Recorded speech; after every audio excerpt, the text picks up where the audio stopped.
So I've started the recording, and you should be able to see the current draft of the lost book policy Okay.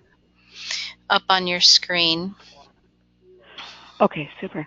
Oh, I see that there are people on this. Good. Okay, wonderful. Okay, thanks. I'm gonna mute myself.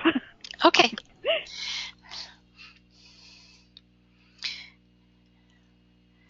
Okay. So as far as feedback from the documents that we sent after the last meeting, I sent out the lost book policy draft for changes. And I also sent out the duplicate patron procedure. I didn't get any feedback regarding the duplicate patron procedure other than to say it looked good. So I don't know that we need to address that today. Unless somebody attending feels otherwise. I felt like we needed to look at the lost book policy based upon feedback that I got. Any objections to that?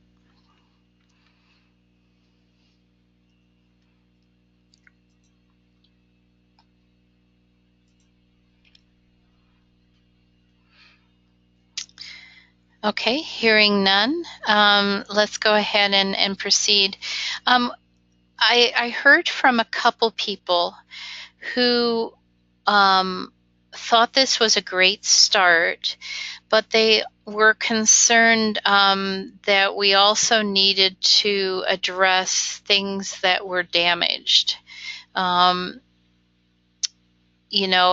with things getting lost, there's some things that are damaged to the point that a replacement cost needs to be assessed to the patron. And so when we've got an interlibrary loan situation where we're resource sharing and a book comes back damaged, it kind of needs to have some of the same things that we're talking about here on the lost book policy, as far as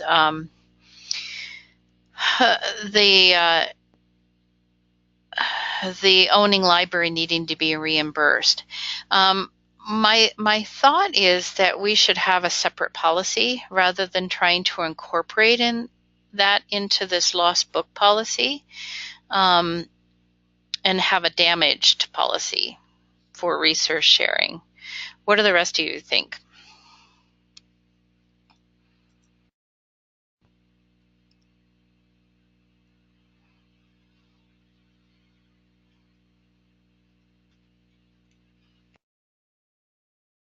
Hi, this is Maura in Hamilton. I'm just thinking it through, and it seems like if it's damaged to where the full replacement cost is being charged, it's basically the same cost-wise as a lost book. It's the same cost-wise, it's just the procedures would be different, so I'm thinking it just needs another blurb, like under a resource, kind of resource sharing umbrella. And then we've got this lost book policy, and then we have a damaged policy. Right. It could be just a paragraph. I guess I'm just concerned about trying to incorporate it into the lost book policy, that it's there's a bunch of language in here that doesn't really apply to, out and out damage. Right. But yes, I agree, the cost would be the same. Beth, this is Darlene and Joyce, and we think we should have a separate policy. Okay, thanks, Darlene, for sharing that. So I can write that up, and maybe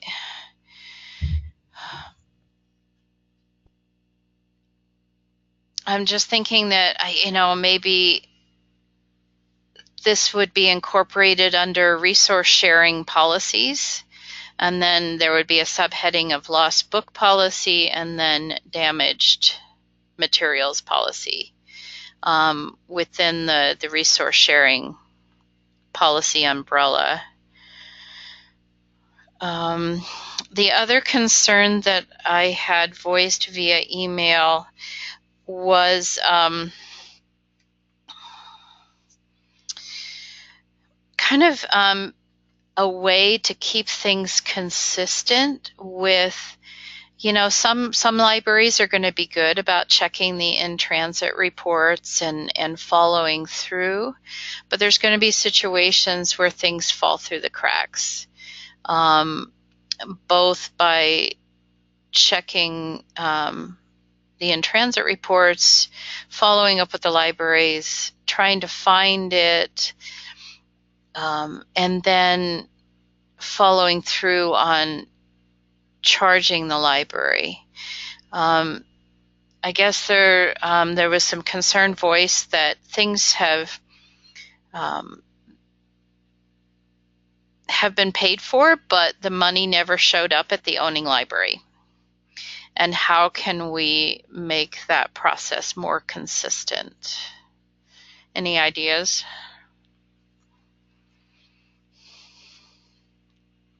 Yeah, it's a tough one because there's so many variables. One thing that I do is I will do a lost and paid report every few months, and then I'll go make sure that those were paid for in Pendleton. And usually they were, and usually if they weren't, the other libraries already sent us a check, but that's a way for me to see, you know, if a book that belonged to Pendleton was paid for somewhere else. Okay. So you're being proactive in doing that, and that's great. I'm just wondering about the larger group of libraries, and is there a way to, I guess I'm wondering whether I'm going to need to do something at the Sage end to, I don't know whether coordinate is the right idea, but make sure that the right reports are out there and visible to the people that need them.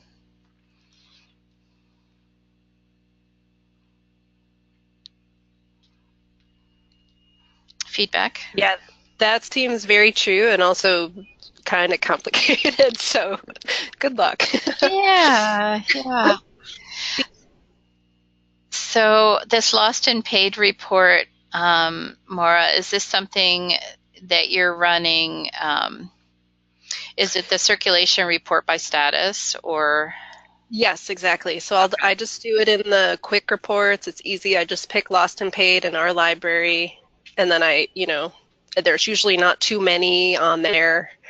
And then I'll just, do the barcodes and check where they were paid for. Okay, so you have to look each one up. Yes, exactly. So that's a thing that if that could be added to a report, it would save time. Okay. And I have no way of checking, or not that I've figured out about, say, the opposite, we try to make sure our staff don't take money for a lost or damaged book that belongs to another library without letting us know that we need to pay that library. So I think we're pretty good about that, but I have no way of finding out. Okay. So we've got, yeah, I'm thinking that I should try and create a report that maybe is just out there on a regular basis.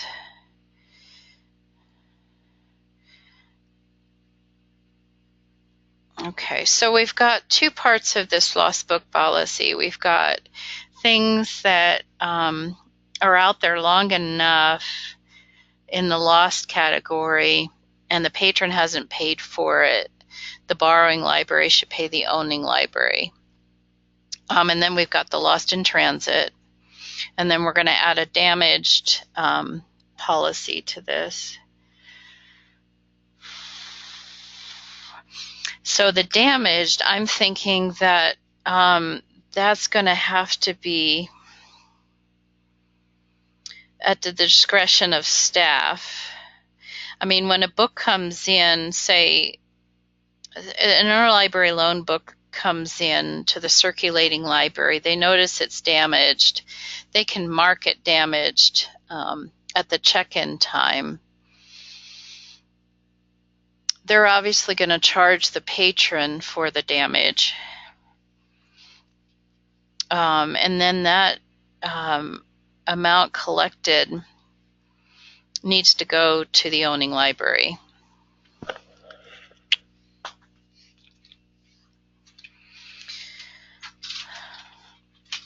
Yeah, I guess I'm trying to think of the damage isn't, I don't think I'm going to be able to cover. Trying to think of the report, whether the damaged one is going to be able to be incorporated into it.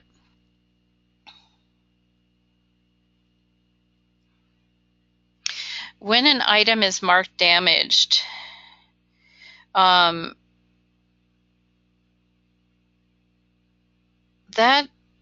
there's all sorts of damage, I guess is where I'm going with this.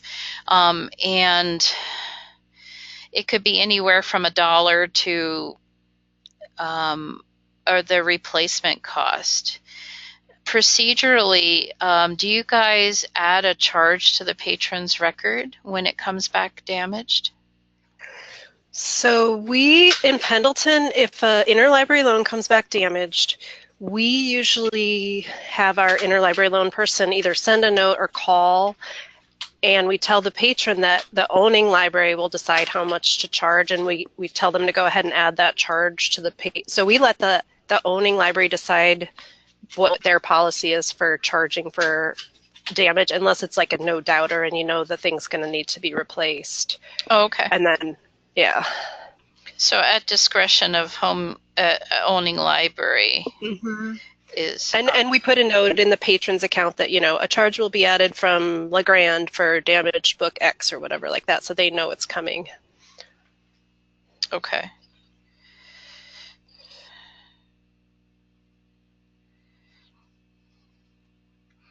I'm just thinking that if we have a procedure that works, it might be good to document it here. So there's some consistency. Adding a note to the record when you mark it damaged is a good idea. And I don't usually mark the book damaged, like change its status, because honestly that seems to interfere with in-transit status in my opinion. So they can do that when it gets there, but okay. But we leave it in transit with a note or a phone call. Okay, thanks for adding that, Mara. That's an important distinction.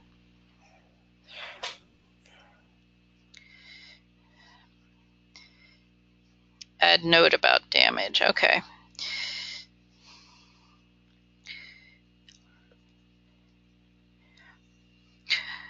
What about the rest of you?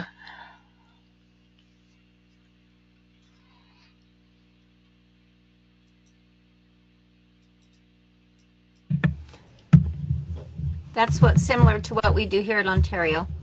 Okay.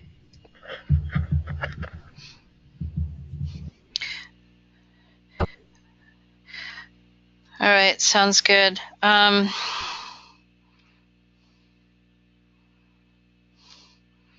guess what I'm wondering is whether I need to create a report of items with a status of damaged.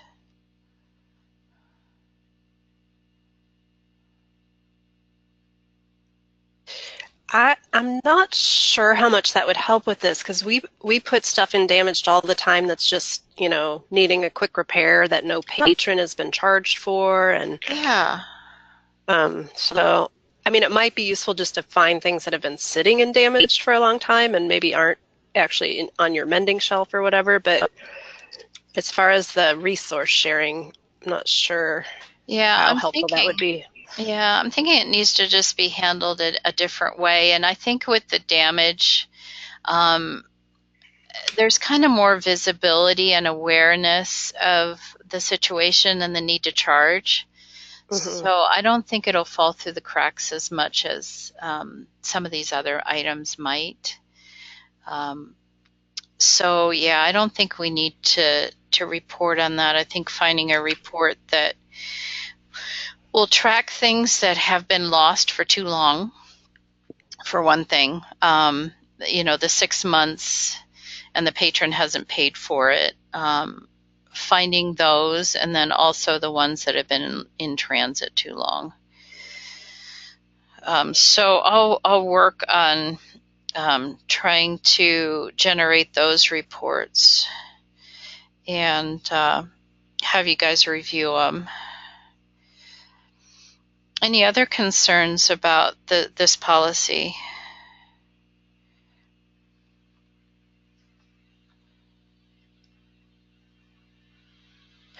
I guess I brought this up when we first started talking about it, and it's when it eventually is brought to the council, they'll have to decide how far back they're going to go in enforcing this, because I started doing those long transit things, and I found a lot of the more current stuff on the shelf or tracked them down, but there's stuff that's like many, many years old on there, and they're just probably long gone. Yeah. Do you guys have a sense for how far back we should go? From the onset, I'm thinking nothing more than a year ago, but maybe that's too generous. Yeah. Oh, I think it makes sense, like a year or even just this calendar. I mean, because by the time we have it go to council, it'll probably be later in 2018. And if it's kind of more enforced going forward, I think everyone will benefit. But going back, it's hard to do anything about those things now. You know what I mean? Like track them down, or if you've tried to track them down that list and they're just not anywhere. Yeah. You know what I mean? Yeah. No, I think it becomes more problematic the farther back we go. Mm-hmm. And so a year seemed to make sense since we're looking at 6 months, for the patrons that haven't, for the money that hasn't been collected for the patron. And so another 6 months doesn't sound unreasonable. My hope is that I think we're really close on this. And other than adding the damaged policy and maybe some, the damaged part of it, I think we would have something that the council could vote on in their next meeting, which is the annual meeting, June 1st. And so I think we could have their approval at that point.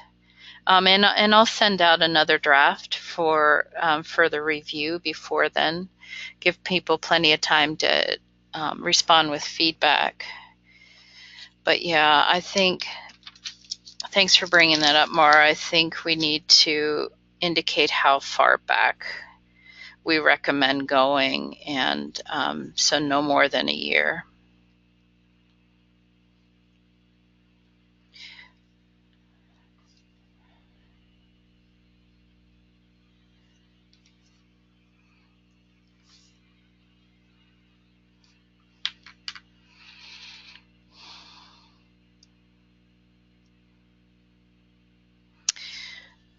I'm also thinking about the frequency of the report that's either sent out or made available via the staff menu.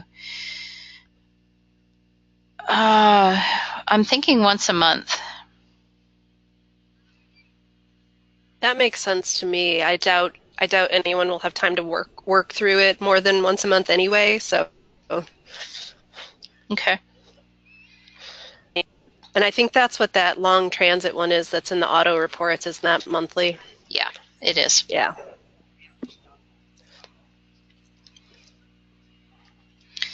So what I'm going to try to do with the report is make it clear what the home library of the patron is, what the owning library of the item is. Trying to minimize things that you guys have to look up right away. So there's more information available in the report versus having to gather it by looking each one up.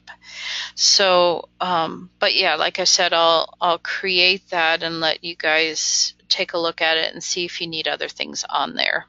And we can add it at that point.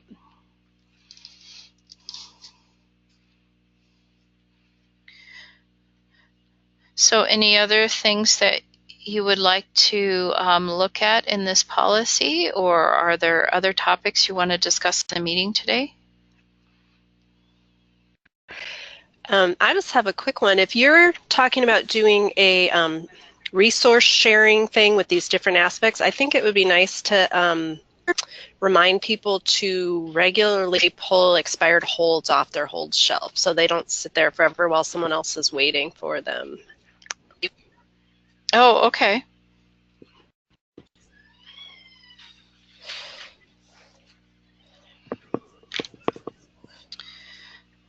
Okay. A reminder to pull expired shelf holds. Yeah. I've heard some stories occasionally where things have sat on the shelf, hold shelf for a long, long time. Mm-hmm. And you know, I think it's a training issue. Mm-hmm. But yeah. If a patron calls us and they're like, I know I'm not going to make it in, we'll hold it a couple extra days, but Sure. we really try to pull it regularly so there's not things sitting there that no one's going to be checking out. Yeah. So do you, so what's your procedure? We look at that browse hold shelf under circulation, and then you can check show expired holds or something like that, and it'll give you a list. Mm-hmm. And then we usually kind of give one buffer day, you know, based on that. So we'll just go by date available and go, you know, 7 days, but whatever, there was a holiday, so we'll, you know, so we'll give them an extra day or whatever, but never weeks and weeks, you know. So we use that as a list to pull. And then you selectively pick the ones that you're going to remove from the hold shelf, right? Correct. And then if you do the set the check-in, I forget exactly what it's called. You set, I'm going to find it so I can say it exactly how it is. Check-in modifiers, clear hold shelf. Then as you don't have to go in and cancel holds in patron's account or anything like that. You just scan them and they go right to where they're going. Okay, so set check-in modifier, clear hold shelf. Mm-hmm. And that's something I learned from Brett back in a circulation meeting a long time ago. Yeah. No, it's a good one. There's multiple ways to do it, but I think that one is a nice way because of the in-transit procedure, and it just makes things a little smoother. Okay. Mm-hmm.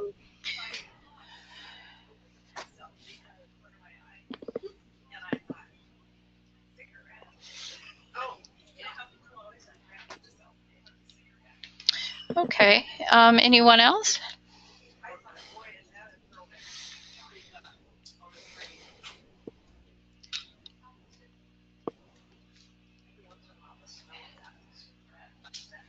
Any other things that you think should be under a resource sharing policy?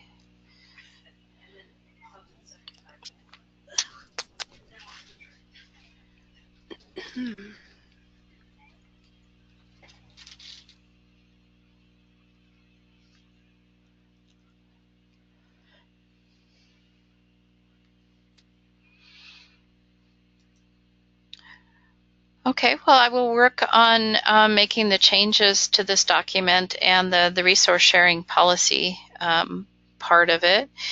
Is there any other circulation related things that you'd like to bring up for the good of the order today?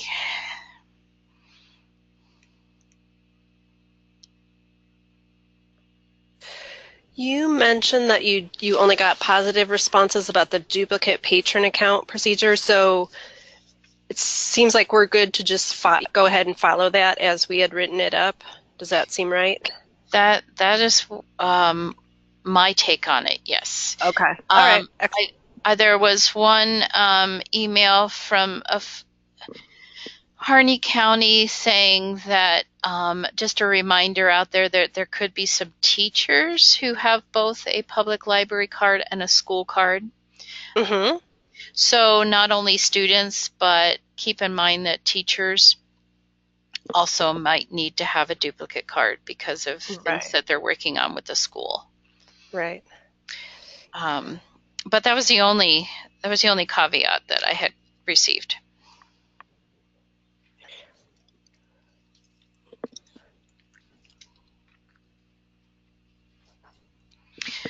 And I don't know whether I should change the language in the policy to incorporate teachers to make that more clear.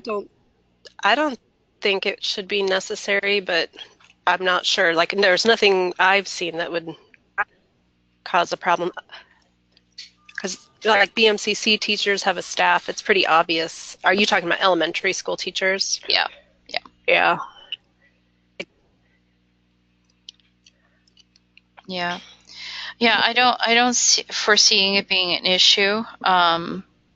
So I think we're good to go.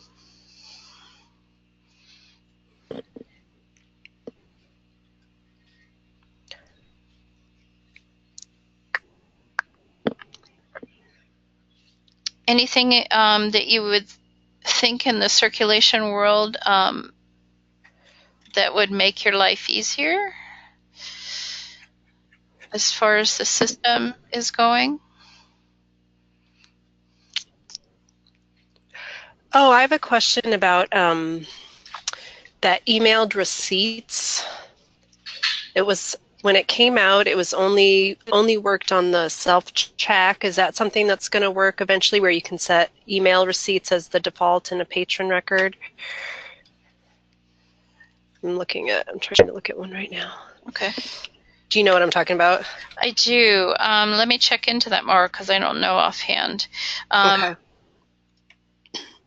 I believe it gives you the option to check it right now. Yeah, it gives you the option to check it right now, but it doesn't actually send an email receipt from a regular front desk, only from our self-check. Okay.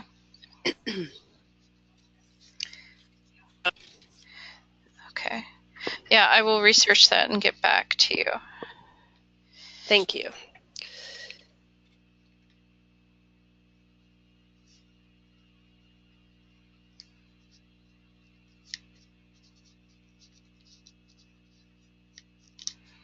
Okay. Anybody else?